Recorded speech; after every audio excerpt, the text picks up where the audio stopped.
क्रीडा प्रेमी रसिकांनो, भारतीय स्वातंत्र्याचा सुवर्ण महोत्सव सर्वत्र मोठ्या थाटामाटात साजरा होतोय। आपल्या देशाने अनेक क्षेत्रात प्रगतीची झेप घेतली आहे।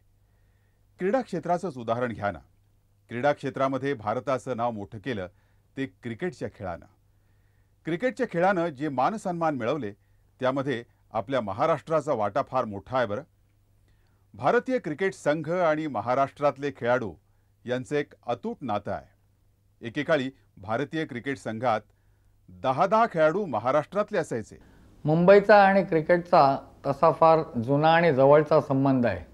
इंग्रजांच्यामुळे मुंबईच्या क्रिकेटवरती जी छाप पडली त्याच्यामुळे मुंबईचं क्रिकेट फार भरभराटीस आलं। क्वाड्रँग्युलर्स, पेंटँग्युलर्स आणि त्याच्यानंतर रणजी ट्रॉफी याच्यामुळे क्रिकेट आणखीनच वाढत गेलं। क्लब्सचं कॉन्ट्रिब्युशन या बाबतीत फार मोठं आहे। त्याचप्रमाणे पारशांची पहिली टीम जी गेली होती इंग्लंडला, त्याच्यामुळे पारशांचं कॉन्ट्रिब्युशन सुद्धा मुंबईच्या क्रिकेट करता जे आहे त्याचं मूल्यमापन करणं फार कठीण आहे आणि त्यांना त्याच्याबद्दल त्यांना ते क्रेडिट दिलंच पाहिजे। पण इतर गोष्टींपेक्षा सुद्धा सध्याच्या क्रिकेटमध्ये जो क्लब्सचा भाग आहे तो फार मोठा आहे। गेल्या 50 वर्षात महाराष्ट्राने भारतीय क्रिकेटला दिलेल्या उत्तमोत्तम क्रिकेट वीरांची नामावलीच भारतीय क्रिकेटमधील महाराष्ट्राचं योगदान सांगून जाते। भारतीय क्रिकेटचे पितामह शतायुषी प्राध्यापक दिबा देवधर, सांगलीचे विजय हजारे, कसोटी क्रिकेटमधील पहिला विजय भारताने संपादन केला तो विजय हजारे यांच्याच नेतृत्वाखाली। प्राध्यापक देवधरांचे शिष्य रंगा सोहनी, धडाकेबाज फलंदाज आणि मध्यमगती गोलंदाज। चंदू सरवटे, इंग्लंडमध्ये सरे काउंटी विरुद्ध शेवटच्या विकेटसाठी 249 धावांच्या भागीचा विक्रम करणारे। डावखुरे खंडू रांगणेकर, अप्रतिम क्षेत्ररक्षक, उत्तम बॅडमिंटनपटू। हेमू अधिकारी, तंत्रशुद्ध फलंदाज आणि उत्कृष्ट क्षेत्ररक्षक। विजय मर्चंट, अव्वल दर्जाचे सलामीवीर, 1936 आणि 46च्या दौऱ्यात मुश्ताक अलींसह 3दा शतकी सलामी। विनू मांकड, अष्टपैलू खेळाडू, इंग्लंड, पाकिस्तान आणि न्यूझीलंड यांच्या विरुद्ध पहिल्या 5ही कसोटीत विजयाचे वादातीत शिल्पकार। दत्तू फडकर, उत्तम स्विंग गोलंदाज, आपल्या पहिल्या परदेशी दौऱ्यात ऑस्ट्रेलियातील प्रत्येक कसोटीत किमान अर्धशतक झळकवणारे। सुभाष गुप्ते, भारतीय क्रिकेटच्या इतिहासातील उत्तम लेग स्पिनर, विंडीज विरुद्ध कानपूर कसोटीत 9 गडी बाद करण्याचा विक्रम। पॉली उमरीगर, उंच टोलेबाजीसाठी प्रसिद्ध, मुंबईचं आणि भारताचं कर्णधारपद भूषवणारे। गुलाबराय रामचंद, बेडर क्षेत्ररक्षक, मधल्या फळीतील फटकेबाज फलंदाज आणि मध्यमगती गोलंदाज, शिवाय भारताचे कर्णधारही। नरी कॉन्ट्रॅक्टर, सरळ बॅटनं खेळणारे डावखुरे सलामीवीर, भारताचे संघनायक तसंच क्रिकेटचे मार्मिक समालोचक। रूसी मोदी, शैलीदार उत्तम फलंदाज, माधव आपटे, बिनीचे तसंच अभ्यासू वृत्तीचे फलंदाज। भारताला मुंबईने दिलेले यष्टिरक्षक, हिंदळेकर, चंदू पाटणकर, बुद्धी कुंदरन आणि फारुख इंजिनियर। बुद्धी आणि फारुख आपल्या बेधडक फलंदाजीसाठी प्रसिद्ध। रमाकांत देसाई, उत्तम तेजगती गोलंदाज, आपल्या 9 वर्षाच्या कारकिर्दीत रमाकांत फिट नाही असं कधीच झालं नाही. रमाकांत देसाईंचा वारसा चालवणारा आणि उत्तम फलंदाजी करणारा डावखुरा करसन घावरी, मोजक्या कसोटीत खेळलेले डावखुरे उंचेपुरे गुलाम गार्ड, आणखी एक डावखुरे तेज गोलंदाज अब्दुल इस्माईल, बापू नाडकर्णी, डावखुरे खेळाडू अचूक गोलंदाज, प्रथम महाराष्ट्राचे आणि मग मुंबईचे कर्णधार नरेन ताम्हाणे, भारताचे सर्वात विश्वसनीय यष्टिरक्षक. विजय मांजरेकर, संजय मांजरेकरचे वडील, तंत्रशुद्ध फलंदाज, इंग्लंडमधील पहिल्याच कसोटीत 133 धावांचा विक्रम. मुंबईचे यशस्वी आणि धूर्त कर्णधार यष्टिरक्षक माधव मंत्री, सुधीर नाईक, मनोहर हर्डीकर आणि अशोक मांकड या सर्वांच्या नेतृत्वातील कसबानं प्रतिपक्षाचीही दाद मिळवली. रूसी सुरती, अष्टपैलू खेळाडू, उत्तम क्षेत्ररक्षक होशी अमरोलीवाला, मुंबई संघातील मधल्या फळीचा फलंदाज, बाळू गुप्ते, लेग स्पिनर, सलामीवीर सुधाकर अधिकारी, चंदू बोर्डे, मधल्या फळीतील दमदार फलंदाज, उत्तम गोलंदाज, भारताचा संघनायक. पुण्यानं भारताला दिलेले 4 कसोटीवीर सलामीवीर मधु रेगे, आपल्या 30 मध्ये कसोटीत पदार्पण करणारे हेमंत कानिटकर, उत्तम फलंदाज, कसोटीवीर आणि सध्या खासदार असणारे चेतन चौहान आणि यष्टिरक्षक नाना जोशी, नाशिकचे कसोटीवीर बाळ दाणी, रणजी स्पर्धेत नाबाद 443 धावांचा विक्रम करणारे कोल्हापूरचे भाऊसाहेब निंबाळकर. गेल्या 50 वर्षांमध्ये भारतानं क्रिकेटच्या खेळात खरी गरुडझेप घेतली ती 1971 साली इंग्लंडमध्ये. म्हणजे भारतीय संघानं अजित वाडेकरच्या नेतृत्वाखाली इंग्लंडच्या भूमीवरच इंग्लंडच्या संघाला हरवलं आणि त्या दरम्यानच गॅरी सोबर्सच्या दादा संघालाही अजित वाडेकरच्या संघानं वेस्ट इंडिजमध्ये धूळ चारली. त्यावेळच्या भारतीय संघात महाराष्ट्रातले 6 खेळाडू होते. कर्णधार अर्थातच अजित वाडेकर आणि त्याचे साथीदार होते विक्रमवीर सुनील गावस्कर, अशोक मांकड, दिलीप सरदेसाई, एकनाथ सोलकर आणि फारुख इंजिनियर. भारतीय क्रिकेटच्या इतिहासात प्रथमच म्हणजे 1932-33 सालातील क्रिकेट विश्वातील पदार्पणानंतर तब्बल 40 वर्षांनी आपला संघ भारताबाहेर मालिका जिंकत होता. सुनील भारतातर्फे वेस्ट इंडिजला जाण्याकरता सिलेक्ट झाला त्यावेळी दादुन्यांतर्फे सिलेक्ट होणारा हा खूप वर्षानंतर एक क्रिकेटर चालला होता. म्हणून आम्ही त्याच्याकरता दादुन्यांतर्फे एक सेंड ऑफ पार्टी ठेवली होती. तर सेंड ऑफच्या वेळी बोलता बोलता मी त्याला म्हणालो की सुनील 400 केल्यास तर दादुन्यांना परत ये, नाही तर दुसऱ्या कुठल्या तरी क्लबला जा. पण सुनील येताना 774 घेऊन येईल असं मला कधीच वाटलं नव्हतं. पण तरीसुद्धा एक गोष्ट प्रामुख्याने लक्षात ठेवायला पाहिजे की दिलीप सरदेसाईंनी त्या खऱ्या सिरीजमध्ये सुरुवात केली रन्स करायला आणि सुनीलने त्याच्यावर शिक्कामोर्तब केलं आणि त्याच्याबरोबर एकनाथनी पण वेळच्या वेळी बऱ्याच रन केल्या आणि मोस्ट व्हॅल्युएबल रन्स केल्या असं मला वाटतं. आमच्या संघात निनाळे धर्म आहेत, आमच्या प्रत्येक खेळाडूचे निनाळे धर्म आहेत, निनाळे भाषा आहेत, निनाळे प्रांतातून येतात, कोनाकोपऱ्यातून देशातून येतात ते, आणि त्यांना एकत्र आणणं आणि एक संघ म्हणून जी संघभावना म्हणून ती त्यांच्यात निर्माण करणं हे मुख्य कारण, हे आमचं जिंकण्याचं मुख्य कारण निघालं. That team, we had brilliant fielding side. The closing catches होते ना, Ajit, Abid, Venkat and Eknath. Eknath was outstanding. I think he must be the best fielder at that position in the world up till now. Helmet, guards वगैरे सारखी आधुनिक संरक्षक आवरणं ज्यावेळेस अस्तित्वातही नव्हती त्यावेळेस फॉरवर्ड शॉट लेग सारख्या अतिशय धोकादायक ठिकाणी निधड्या छातीनं उभं राहून एकनाथ सोलकर फलंदाजांच्या फटक्यांचं झेलात रूपांतर करीत होता आणि भारतीय संघाची जिंकण्याची इच्छाशक्ती वाढवीत होता. त्या कॅचबद्दल सांगायचं म्हणजे ते हे होतं की होतं की तो पहिल्यांदा ज्यावेळेला फलंदाज येतो त्या थोडा बाचकत खेळत असतो. तर मी पाहिल्याप्रमाणे की मी 2-3 स्टेप पुढे आलो तो जर बॅट्समन खेळायला आल्याबरोबर नॉट खेळायला आल्याबरोबर. तर व्यंकटरावांचा तो बॉल होता, चेंडू होता, ऑफस्टंपच्या बाहेर पडला, तर थोडा किंचित स्पिन होऊन आतमध्ये येतात. तो डिफेन्सिव्हच्या मूडमध्ये खेळून तिथल्या तिथे खेळण्याचा प्रयत्न केला. परंतु मी पाहत होतो की जो चेंडू तिथेच पडत होता, डिफेन्स केला होता, बॅटपॅड खेळलेला होता आणि चेंडू तिथेच पडत होता. मी नुसती झेप घेतली त्या चेंडूवर पाहून की ट्राय करणं हे माझं कर्तव्य होतं आणि मी ट्राय केला. परंतु माझे दोन्ही हात उंचावर होते, मी छातीवर पडलेलो होतो आणि दोन्ही पाय उंच होते. फक्त बॉल माझ्या हातात कसा बसला तेच मला ठाऊक झालं नाही.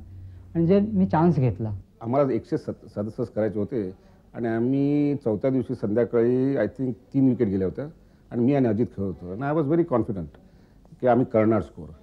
पण व्हेरी फर्स्ट ओव्हरमध्ये मी शॉर्ट थर्डमॅनला मारला आणि अजित धावून आला आणि बिचारा रनआउट झाला. तेव्हा जरा थोडी धावतो आमच्याकडे लक आहे की नाही, कारण असं असते जवळ यायचं आणि मॅच हरायची. पण तरी मी आणि मग विश्वनाथ हळूहळू करून 120-125 पण नेले. देन माझा कॅच घेतला एलन नॉट. त्यांनी त्या पुस्तकामध्ये त्याचे best catch of his life and I could not believe की त्याने हा कॅच पकडला. पण नंतर आमचा फरुख इंजिनियर आणि अबिद अली ठोकाठोक केली आणि within no time we won the game. नशीब हे लागतंच आणि क्रिकेटमध्ये त्यातल्या त्यात सर्वात जास्त नशीब लागतं. अजितने 3 सिरीज जिंकल्या, पण त्याच्याबरोबर त्याच्याकडे कॅप्टन्सीची ॲबिलिटी नक्कीच होती. सुनीलने सुद्धा पहिल्या सिरीजमध्ये 774 रन्स केल्या. त्यावेळी खूप लोक म्हणाले त्याचे बरेच कॅचेस सोडले होते, पण त्यांनी एक गोष्ट नक्की प्रूव्ह केली की त्याच्यात लक कॅश करण्याची ॲबिलिटी होती. नाहीतर एकाने स्वतःच्या करिअरमध्ये 34 सेंचुरीज आणि 10,000च्या वरती रन्स कधीच करू शकल्या नसत्या. यांना एलन नॉटला एकदा विचारलं who is the best fielder. He said without thinking Eknath Solkar. Even Lock, Tony Lock, that's a difficult position very stage. Delhi test match 1969 साली अगेन्स्ट ऑस्ट्रेलिया प्रसन्न आणि बेदी गोलंदाजी करत होते आणि बिल लॉरीचा संघ खेळत होता. डग वॉल्टर्स आणि इयन चॅपल बॅटिंग करत होते आणि प्रसन्नाच्या चेंडूवर जवळजवळ फॉलो शॉटला 3-4 झेल उडालेले होते, परंतु तिथे फिल्डर नव्हता. तर प्रसन्नाने पतौडीला सांगितलं की मला एक तिथे फिल्डर पाहिजे. तर त्याने वाडेकरला विचारलं, आबिद अलीला विचारलं, व्यंकट राघवनला विचारलं, तर कोणी तिथे उभं राहायला तयार नव्हता. तर मग मी ड्रिंक्स टाईम झालं आणि त्यावेळेला मी पतौडीकडे जाऊन स्वतःहून विचारलं, सर मी तिथे उभं राहू का? तर पतौडीला वेलकम गो. आणि मी तिथे राहिलो आणि मी तो त्याला ड्रिंक्स टाईमनंतर जवळजवळ दुसऱ्या की तिसऱ्या ओव्हरला मी डग वॉल्टर्सचा कॅच घेतला आणि तेव्हापासून ती जागा माझी झाली. म्हणजे त्या जागेवर मी न सांगता मी उभा राहत होतो. आय थिंक मुंबईच्या खेळाडूंना आतून माहिती असतं की they are good enough to be in the team. तो विश्वास जोपर्यंत ज्या प्लेअरमध्ये असतो तोपर्यंत तो फाईट करू शकतो आणि त्याला तेच एक मोटिवेशन राहतं. आणि बेसिकली काय की तुम्ही क्रिकेटर आहात, क्रिकेट हा गेम तुम्ही लहानपणापासून खेळत आला आहात, तुमचं लाईफ क्रिकेट आहे, तर ते एक इटसेल्फ इज अ मोटिवेशन की क्रिकेट जोपर्यंत तो प्लेअर एन्जॉय करतो तोपर्यंत त्याच्यात ती शक्ती असते फाईट बॅक करायची. पहिलं म्हणजे गोष्ट म्हणजे मुंबईत एवढं क्रिकेटच्या फॅसिलिटीज फारच जास्त जर कंपेअर केलं तर इतर ह्याच्यापेक्षा. स्कूल्समध्ये पासूनच म्हणजे मुलगा आपल्याकडे लवकर जसं तयार होणं म्हणतात ते प्रोसेसिंग इकडे चांगलं आहे. ह्या इकडे क्लबमध्ये लगेच कोण चांगला क्रिकेट खेळलं असेल तर लगेच त्याला पिक करतात. बॉम्बेने डॉमिनेटच केले ना. Maharashtra has dominated cricket right from the word go. आणि याचं रिझन पण आहे, कारण पूर्वी काय असायचं की कमर्शियल ऑर्गनायझेशन्स क्रिकेटरना महत्त्व द्यायचं आणि त्यांना जॉब्स मिळायचे. आणि बॉम्बे बिंग ए कमर्शियल त्यां तिकडे naturally all the people are playing cricket. दुसरं म्हणजे काय, right from beginning the Parsis all this people pentangulars all played in Bombay. दुसरीकडे चान्सच नव्हता ना. आणि काय आलं BCAचं आमच्या बॉम्बे क्रिकेट असोसिएशनचं ऑर्गनायझेशन अँड क्रिकेट जे होतं ते better than other states. So naturally practically out of 11 9 were test players. तर मला असं वाटतं की महाराष्ट्रीयनमध्ये स्किल ही एक गोष्ट बऱ्याच लोकांमध्ये असते. म्हणजे मेजॉरिटी ऑफ महाराष्ट्रीयनमध्ये स्किल ही असते, म्हणजे ती वेगवेगळ्या क्षेत्रात असेल आणि क्रिकेट ह्या क्षेत्रात जरा मला असं वाटतं जास्त आहे. म्हणून आपण एवढे महाराष्ट्रीयन्स बघितले जे रणजी ट्रॉफी खेळतात किंवा टेस्ट खेळतात. म्हणजे पुण्यातले महाराष्ट्रीयन्स म्हणा किंवा मुंबईचे महाराष्ट्रीयन सगळे एकत्र केले तर मला असं वाटतं की एवढं कॉन्ट्रीब्युशन एका पर्टिक्युलर स्टेटनी कुठच्या स्पोर्टला दिलं असेल जेवढं क्रिकेटला महाराष्ट्राने दिलं आहे. आता बघा परत रणजी ट्रॉफी ही तर इथेच आहे. म्हणजे that proves the strength of Maharashtra. क्रिकेटमध्ये म्हणजे निदान क्रिकेटमध्ये तरी फारच त्यांचं हे आहे, कारण का तुम्ही जर गावस्करांचं नाव घेतलं तर वर्ल्ड रेकॉर्ड तेही महाराष्ट्राचेच आहेत. सुनील गावस्कर हा भारतीय क्रिकेटचा शहनशहा आहे, बादशहा आहे, महाराष्ट्राचं भूषण आहे. केवळ महाराष्ट्राचंच नव्हे तर साऱ्या भारतवर्षाचं भूषण आहे. अहो, साऱ्या विश्वाचं क्रिकेट विश्वाचं भूषण आहे. सुनील गावस्करची टोलीबाजी केवळ बघण्यासारखी असते.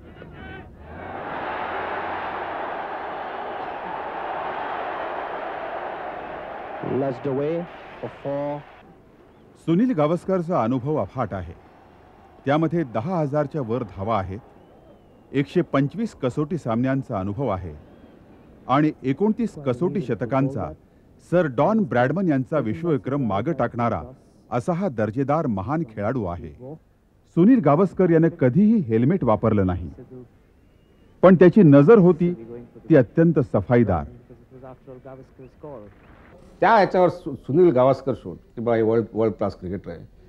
मी त्याची एक स्पीच ट्रिनिदादला मी खेळत होतो, ही गॉट इज 100 तेव्हा मी बॅटिंग ते बघितलं की परत त्याने असं केलं, तेव्हा मी म्हटलं की हा माणूस की बाबा भलताच वरती पोचेल.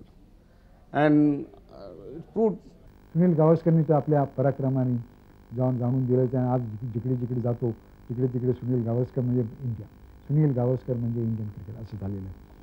आणि ती आता पाठ जी आहे ती कंटिन्यू केली आहे सचिन तेंडुलकर. आणि सचिन तेंडुलकरला किंवा कुठल्याही खेळाडूला ब्रॅडमनने जे सर्टिफिकेट दिलं त्याच्यापेक्षा जास्ती सर्टिफिकेट कोणी मिळू शकत नाही. की त्यांनी सांगितलं मी जो खेळत होतो तो मी असाच खेळत असणार, सचिन तेंडुलकर जसा खेळतोय आता तसाच मी खेळत असणार. माझ्याबरोबर तुलना जर करायची असेल तर आणखी याच्यापेक्षा कॉम्प्लिमेंट होऊच शकत नाही.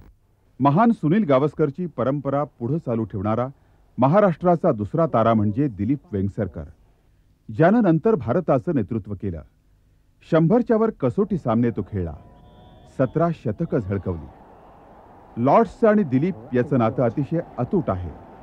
लॉर्ड्सवर लागोपाठ 3 शतकं झळकवणारा हा भारताचा एकमेव फलंदाज. 116 कसोटी सामन्यांचा त्यांना अनुभव आहे. 6,868 धावा त्यांच्या खात्यात जमा आहेत. त्यांची सर्वोच्च धावसंख्या आहे 166 आणि त्यांची कसोटीची सरासरी आहे 42.13. तब्बल 17 शतकं आणि 35 अर्धशतकं यांचा तो मानकरी आहे. तर लॉर्ड्सला मी 3 सेंचुरीज मारल्या. एक 79ला मारली, 82ला मारली, नंतर 86ला मारली. 86ची जी खेळ होती ती फार महत्त्वाची होती, कारण आम्ही टेस्ट मॅच जिंकलो आणि प्लस टेस्ट सिरीज पण जिंकलो. गेल्या 50 वर्षांच्या क्रिकेटच्या इतिहासात जर आपण डोकावून पाहिलं तर संदीप पाटीलचाही उल्लेख मोठ्या गौरवानं करावा लागतो.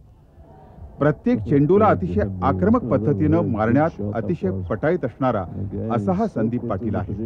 संदीप पाटीलने एकदा तर इंग्लंड विरुद्ध भारत या सामन्यात कमालच केली होती. त्यानं विलिसला एका षटकात 6 चौकार ठोकले होते आणि 80 धावांवरून 100ची मजल त्यानं केवळ 5 चेंडूत गाठली होती. अतिशय बेधडक आक्रमक असा हा फलंदाज. परिस्थितीचं कोणतंही दडपण स्वतःवर येऊ न देता फलंदाजी करणं हे संदीप पाटीलचं वैशिष्ट्य. कुठल्याही गोलंदाजाचा खणखणीत समाचार घेण्यामध्ये संदीप पाटीलची जी सफाई असते ती साऱ्या प्रेक्षकांना एकदम खुश करून टाकते. स्वतः तर तो आपल्या फलंदाजीचा आनंद घेतोच, पण प्रेक्षकांनाही मनमुराद आनंद लुटू देतो. And that could be another, yes, a magnificent hook shot. आणि हे आपण पाहताय ते शिवाजी पार्क मैदान. शिवाजी पार्क मैदान आणि मुंबई तसंच भारतीय क्रिकेट यांचं नातं अतूट आहे. गेल्या 50 वर्षात या शिवाजी पार्कनं अनेक मोठमोठे क्रिकेटपटू देशाला दिले. सुभाष गुप्ते, विजय मांजरेकर, रमाकांत देसाई, बाळू गुप्ते, मनोहर हर्डीकर, अजित वाडेकर अशी उज्ज्वल परंपरा असणारं हे मैदान आहे. आणि याच परिसरात वाढलाय तो आपला सचिन तेंडुलकर, कपिलचाच हा वारसदार. अतिशय आक्रमक असा फटकेबाज फलंदाज, सध्याचा भारताचा कर्णधार. अतिशय छोट्या वयात सचिननं कसोटीत पदार्पण केलं आणि साऱ्या भारतवर्षात नव्हे तर साऱ्या आंतरराष्ट्रीय क्रिकेट जगतात एक मोठंच मानाचं स्थान मिळवलं. थोडक्यात आपला क्रिकेटचा आजचा नायक सचिन तेंडुलकर एक अष्टपैलू खेळाडू याच शिवाजी पार्क परिसरात घडला. त्याच्यातला जो महान फलंदाज होता, त्याच्यातला जो क्षेत्ररक्षक होता, तो देखील याच मैदानावर घडला. महाराष्ट्रानं अनेक कर्णधार आतापर्यंत दिले. त्यामध्ये उल्लेख करावा लागेल तो हेमू अधिकारी यांनी 1, विनू मांकड यांनी 6, गुलाब रामचंद यांनी 5, पॉली उमरीगर यांनी 8, नरी कॉन्ट्रॅक्टर यांनी 12 कसोटीमध्ये देशाचं नेतृत्व केलं. चंदू बोर्डे यांनी 1, अजित वाडेकर देखील याच शिवाजी पार्क परिसरात घडला. 16 कसोटीमध्ये त्यानं नेतृत्व केलं. सुनील गावस्करनं 47 कसोटीत नेतृत्व केलं. दिलीप वेंगसरकरनं 10 कसोटीमध्ये भारतीय संघाचं नेतृत्व केलं. रवी शास्त्री यांनी 1 आणि सचिन तेंडुलकर हा तर सध्याचा भारताचाच कर्णधार आहे. मुंबईच्या क्रिकेटमध्ये क्लब्सचं कॉन्ट्रीब्युशन फार मोठं आहे. ज्याप्रमाणे CCI बॉम्बे जिमखाना, त्याचप्रमाणे क्रॉस मैदानवरती नॅशनल, सुंदर, कर्नाटक, आझाद मैदानवरती फोर्ट विजय, नंतर केनेडी सी फेसवरती हिंदू जिमखाना, कॅथलिक जिमखाना, पारसी जिमखाना, इस्लाम जिमखाना, माटुंग्याला दादर न्यू हिंद, माटुंगा जिमखाना, दादर पारसी झोरास्ट्रियन, शिवाजीबागला शिवाजी पार्क यंगस्टर्स आणि त्याचप्रमाणे माहीम जुएनाईल, यंग महाराष्ट्र या क्लब्सचं फार मोठं कॉन्ट्रीब्युशन आहे. खूपशे क्लब्स त्यावेळी ट्रॅडिशनल क्रिकेटबद्दल फार महत्त्व ठेवायचे. एक क्लब म्हटलं की ठराविक लोक त्या क्लबला खेळायचीच. फोर्ट विजय म्हटलं की विजय मर्चंट, सुंदर म्हटलं की दत्तू फडकर, दादरनन म्हटलं की मंत्री, शिवाजी पार्क म्हटलं की विजय मांजरेकर, MS पाटील, हर्डीकर, पटवा, जना कोरे नेहमी माहीम जुएनाईलला खेळायचा. अशा या लोकांच्या त्या क्लब्समध्ये फार मोठ्या मोठ्या ट्रॅडिशन्स होत्या.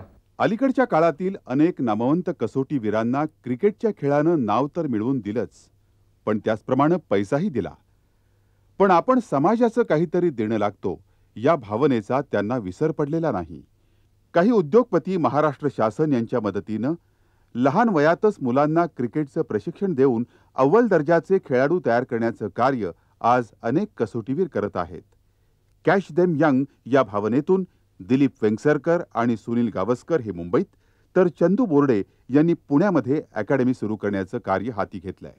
क्रिकेटमध्ये मुंबई क्रिकेटरना टेस्टमध्ये खेळायला इझी, पण बॉम्बेच्या टीममध्ये यायला डिफिकल्ट. मी माझं एक्झाम्पल घेतो. मी पहिल्यांदा टेस्टमध्ये गेलो आणि नंतर बॉम्बेच्या टीममध्ये. कारण बॉम्बेची टीम अशी असते त्या पूर्वीच्या आमच्या टाईमला तर इथून प्रॅक्टिकली 14 टेस्ट खेळलेले असतात, तर टीममध्ये चान्स मिळायचं भलतंच डिफिकल्ट. आता तर इट्स डिफरंट स्टोरी. आता जरा चान्सेस आहे, पण त्यावेळी तर एकदम इम्पॉसिबल. इवन त्यावेळी आमचा Manya Hardikar who played for India was in the reserves. तो strength was so strong. And the reason याचं कारण असं आहे की मुंबईचा मुलगा जेव्हा टेस्ट क्रिकेटला पोचतो त्याला हार्डनेस असते. Hardness he has really worked hard to get in to the team. And त्यांना व्हॅल्यू माहीत असतो की आपला व्हॅल्यू काय असतं टीममध्ये यायचा. That solidity is more important. That is why always say की नॉट बिकॉज मी मुंबईचा आहे म्हणून बोलत नाही. मुंबईचा मुलगा दुसऱ्या मुलापेक्षा strength wise, I can tell you, strength wise जेव्हा प्रॉब्लेम असेल, टफ मॅच असेल, Bombay boy will do better. मी म्हणजे आता जे आहे माझं लाईफस्टाईल त्याच्यात मी म्हणजे सिगरेट स्मोकिंग नाही, ड्रिंकिंग नाही, पहिल्यापासूनच नव्हतं. नंतर सॉफ्ट ड्रिंक्स पण घेत नाही मी. स्वीट्स जवळजवळ नाही. कधीतरी सण बिण असेल, आईने खीर केली तर 1 चमचा ती खातो. फ्राईड आणि स्पायसी गोष्टी जरा अवॉइड करतो. आणि जास्त नॅचरल जे आपलं फूड आहे, फ्रूट्स म्हणा किंवा व्हेजिटेबल्स म्हणा, त्याचा इंटेक थोडा जास्त वाढवला आहे मी. बेसिकली मुंबईचं एक सगळ्यात चांगलं फॅसिलिटी म्हणजे मुंबईचं क्रिकेट शाळेय स्तरापासूनच सुरू होतं. तसंच कॉलेज, युनिव्हर्सिटी, त्यामुळे टप्प्याप्रमाणे मुलं व्यवस्थित त्यांना गाईडलाईन्स चांगला मिळत जातो. महाराष्ट्रीयन खेळाडूंचं जे कॉन्ट्रीब्युशन भारतासाठी आहे तर ते अफाट आहे. जवळजवळ 60 ते 70 टेस्ट क्रिकेटर भारताला त्यांनी दिले. तर पूर्वी मी अजित वाडेकर, गावस्कर, अशोक मंकड यांचा फॅन होतो आणि आम्हाला त्यांनी खूप प्रोत्साहन दिलं आणि हे प्रोत्साहन सचिन तेंडुलकर आणि विनोद कांबळेला आमच्याकडनं मिळालं. तर ही महाराष्ट्रीयन खेळाडूंची परंपरा आहे, ती सचिन आणि विनोद पुढे चालू ठेवतील यात मला शंका नाही आहे, अजिबात शंका नाही आहे. पश्चिम विभाग आपण म्हणूया त्याला, की वेस्टर्न झोन ज्याला आपण म्हणतो. मी महाराष्ट्र म्हणणार नाही, वेस्टर्न झोन आपण म्हणूया. पश्चिम विभाग जो आहे, ह्या पश्चिम विभागाचं कॉन्ट्रीब्युशन खेळामध्ये, क्रिकेटमध्ये फार वरच्या दर्जाचं आहे. मला असं आठवतं की मी जेव्हा खेळत होतो 1962 साली, त्यावेळेला भारतीय संघामध्ये पहिल्या 16मध्ये 11 लोक पश्चिम विभागाचे होते. आणि हे प्रमाण सध्या या 2-4 मोसमामध्ये कमी झालेलं आहे. त्याचं कारण पुष्कळशी वेगळी आहे, परंतु पश्चिम विभागाचं जे एक स्थान आहे खेळामधलं भारतीय क्रिकेटमध्ये, हे कधीही कमी होईल असं मला स्वतःला वाटत नाही. ही टेम्पररी फेज आहे की या 2-3 मोसमामध्ये आपले 9च्या जागी फक्त 3 किंवा 4च लोक येऊ शकत आहेत. पण ह्या 2-3 मोसम सोडल्यानंतर मला असं वाटतं पुढच्या 4-5 मोसमामध्ये पश्चिम विभागाचं जे एक अढळ स्थान होतं भारतीय क्रिकेटमध्ये, ते अढळ स्थान आपण निश्चित मिळवू शकू अशी माझी खात्री आहे. Bombay's cricket will never die. They will youngsters are. मी आता I am the chairman of the under nineteen. Boys are coming. There is one medium pace bowler, I think he is very good, Yogesh Kaudhare. He is coming up. He is going to give very soon. These are the boys. we have got, and it is all because Bombay Cricket Association's policy, which is very important. And test cricketers are involved, which makes lot of difference. हे सगळ्यात that is important आहे. पण एक सांगतो, तुम्ही काही म्हणा, Maharashtra means Bombay आणि महाराष्ट्राच्या क्रिकेटर्सशिवाय तुमची इंडियन टीम होणार नाही. या 50 वर्षामध्ये पुष्कळशा गोष्टी आमच्या जमान्यात घडल्या. पुढच्या पिढीला मी एवढंच म्हणेन की जेव्हा डायमंड ज्युबिली या स्वातंत्र्याची आपण साजरी करू, कदाचित मी तिथे नसेनसुद्धा, परंतु एकच संदेश आपल्याला देतो की आजपर्यंत जे निर्भयपणे आपण खेळत राहिलात, निरपेक्ष बुद्धीने तिथे खेळत राहिलात, पार्टिसिपेट करत राहिलात, कुठल्याही इतर गोष्टीचा तिथे भेदभाव न ठेवता आपण देशाकरता किंवा तुमच्या प्रांताकरता जे जे काही केलं तसंच पुढे चालू ठेवा, एवढीच सदिच्छा.